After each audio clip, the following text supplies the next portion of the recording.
Hello students, today we are going to learn history. Lesson number 1, how, when and where. Your first chapter is important as it tells how to learn history. So, there are three important pillars of history as how, when and where. In standard 6th, you learnt ancient history. Okay, you have learnt everything about old like Buddha, Ashok and all.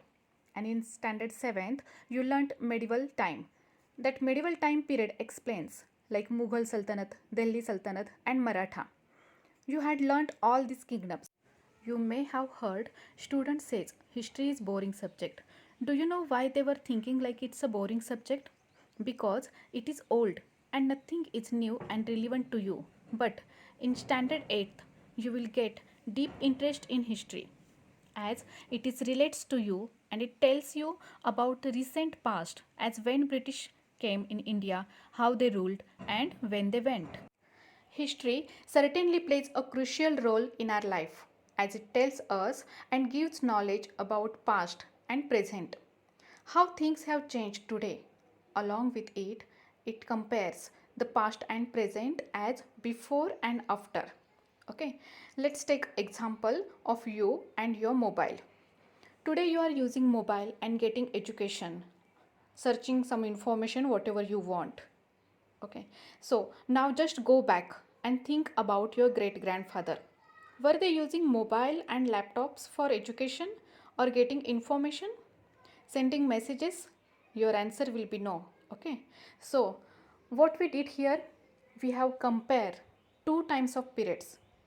So history is all about comparison. Dates are not only important in history but also in our day to day life. It is important as they are attached with specific events and norms. For example, your birth date. It is very special date for you as you had born on that day. It's very special for your parents also as they got a precious gift as you on that day. Okay, and for a friend it is special date because they get a party, and for government it is important date for documentation and all. Along with dates, everything has a particular time period. We cannot measure a particular or fixed dates. It takes some time period to process and then after we decide a fixed date for it. For example, take an example of lockdown. That decision did not take place on a fine day. It takes some days. Okay, in the beginning we heard about COVID-19 pandemic. We saw some cases, its results, and then after some days or months government took a decision of lockdown. Okay, so this entire process took some time time span. We cannot specify date for the lockdown. Similarly, we cannot fix one single date on which British rule was established. All these things happened over a stretch of time. We can only refer to span of time and approximate period over which particular changes become visible. See, there was a time when history books means history was an account of only a record of battles and big events. But in today's book, it tells how the kingdoms were formed and new ideas were spread and how cultures and society is changed. Now let's discuss which dates. Dates are important, but which dates are important as perspective of history? As we know, history is not all about dates, but dates play very important role. History depends on dates and dates depends on events, and these all events are depends on writer's perspective. Okay, what do you mean by perspective? Perspective means way of thinking. Let's discuss the example so it will clear for you. For example, our Indian history is written by British historians. So they would consider only the British history. They will not give importance to the Indians, what they were thinking, otherwise what they will think, what they did, the goods. They will not write about it. What they will write? They will write about their Governor General. For example, the Warren Hastings had become the first Governor General of India when he become in 1773, and last Governor General was Lord Mountbatten. Okay, so they had written in their perspective of British. But when we will write our Indian history in our perspective, what will happen? Our view of seeing the dates will change. Okay, we will give the importance to Indian events, Indian warriors, whoever did the good work. We will not give the importance for British. This is the different way. This is the way of seeing the dates. Now let's discuss how do we periodize. So what do you mean by periodize? Periodize means classification. Okay. For example, when you take education, that time you go through three types of periodization: pre-primary, primary, and secondary. One more example: in standard 6th you learned ancient history, in 7th medieval, and in 8th modern. Okay. So these two examples explains us the partition or classification.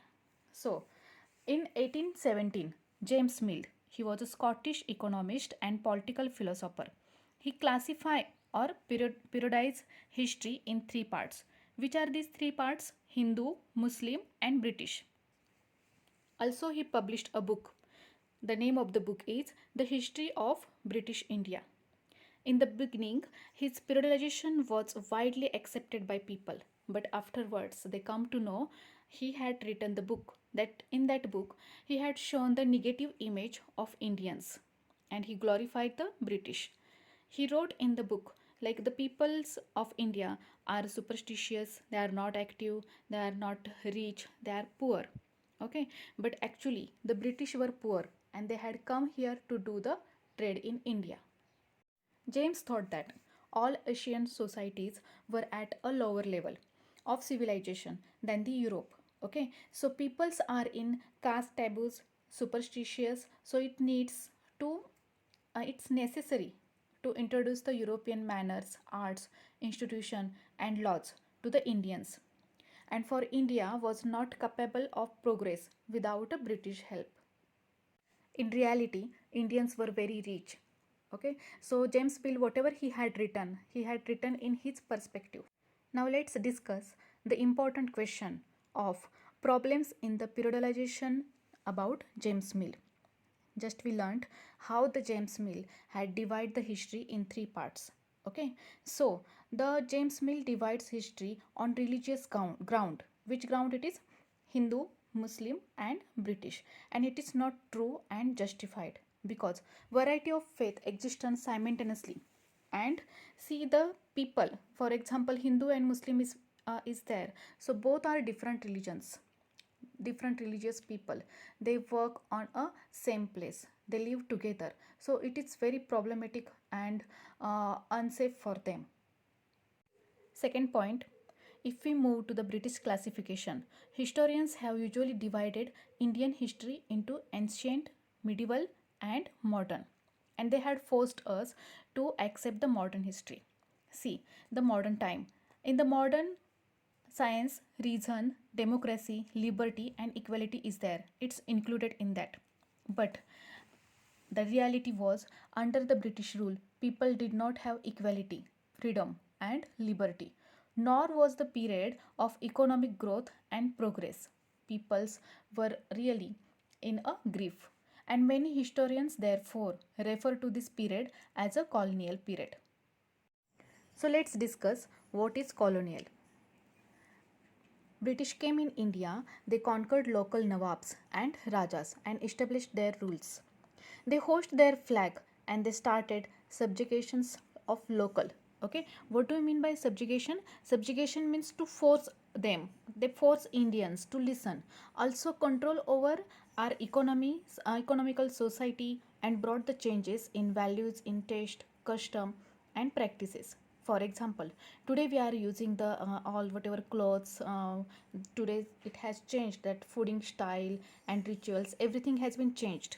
Okay, that time it happens, when it happens, when the British were there, that time they had forced us to do the things, to do the change in your culture, in your rituals, and living style, fooding style. But that time we had not accepted, but now today we are accepted and we are living in that style. Okay, for example, in the school we celebrate only traditional day. Okay, we don't like to wear like this traditional, like this gents were using the dhoti and the kurta, ladies were using the sari and all. Okay, it's not possible today. So that is, it is called colonial. So it means we had not become modern, but colonization effect work on us. So what is colonial? Colonial means the subjugation one country and change in the political, economical, social, cultural, ritual changes, and these all changes occurred. This process is known as a colonization. So let's discuss how do we get to know about the last 250 years of Indian history. We get this information from different resources as records, books, magazines. Today we get it from net also. Okay, but before 250 years, what had happened?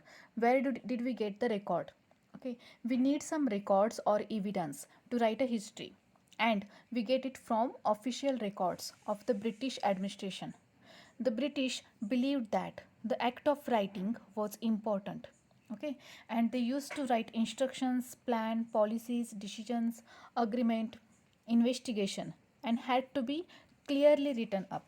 The British also felt that all important documents and whatever letters need to be carefully preserved.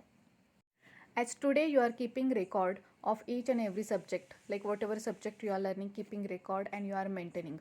Why you are maintaining? To read it again when your exam is there. In the similar way, at the British time, they had get a make a habit to the people to keep a record. For example, the village tahsildar's office, the collector, the commissioner's office, the provisional secretaries, and the law courts all had their record rooms, and the specialized instructions like archive and museums were also established to preserve important records because they are very important in the future. Maybe it would need. That's why they were keeping it. One more interesting thing is that you can read the letters and memos. Those were written in 19th century. Also, you can study the notes and reports that district officials prepared or the instructions that were sent by officials at the top to provisional administrators. British government had not only kept the record, but it was arranged very carefully and beautifully. They had written, they had told to write whatever their record is there in the calligraphies. It was done in the 19th century, and by the middle of the 19th century, with the spread of printing, multiple copies of these records were printed as proceeding of each government department. Like in this way, they were writing all the records and it was maintained carefully. The British government had established this building for to keep the record of archive. Okay, it came up in the 1920s when New Delhi was built. National Museum and the National Archives were both located close to the palace, and this location reflects the importance these instructions had in British imagination. Now let's discuss. Survey become important in British time. Why the surveys become very important in that time? Because the Britishers were wanted to do the effective administration on the India. Okay, they wanted to rule properly and effectively. Whatever decisions they are going to take, it should be correct. That's why they were using to do the survey. And what do you mean by survey? Survey means a detailed information. And what is the result? By the early 19th century, detailed information had been taken by the British rulers. Okay, they had taken all types of survey. They did, like for example, how many peoples are there, what the occupation they are doing, whatever crops are there in the field. Like this, each and every detailed survey had been done by the Britishers. So all the factors seen in necessary to know about the administration for the region. And from the end of the 19th century, census operation were held, and it held after every 10 years. So this prepared detailed and record of the number of people in all the provinces of India. Okay, nothing information on so much of information like caste, religion, occupation, each and everything. There were many other surveys were there.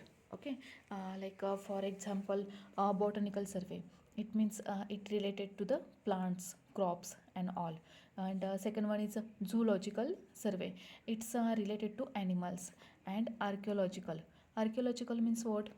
It tells about the old whatever happened in the like what happened in the past. And next one is the anthropological surveys. So it tells about the history like ancient, modern, whatever, medieval, like this. Also done the forest survey also. In that forest survey, how many tribals are there, uh, how many are living there, from since which years, like this, some plants, animals, whatever the properties are there. These all details had been taken by the British rulers.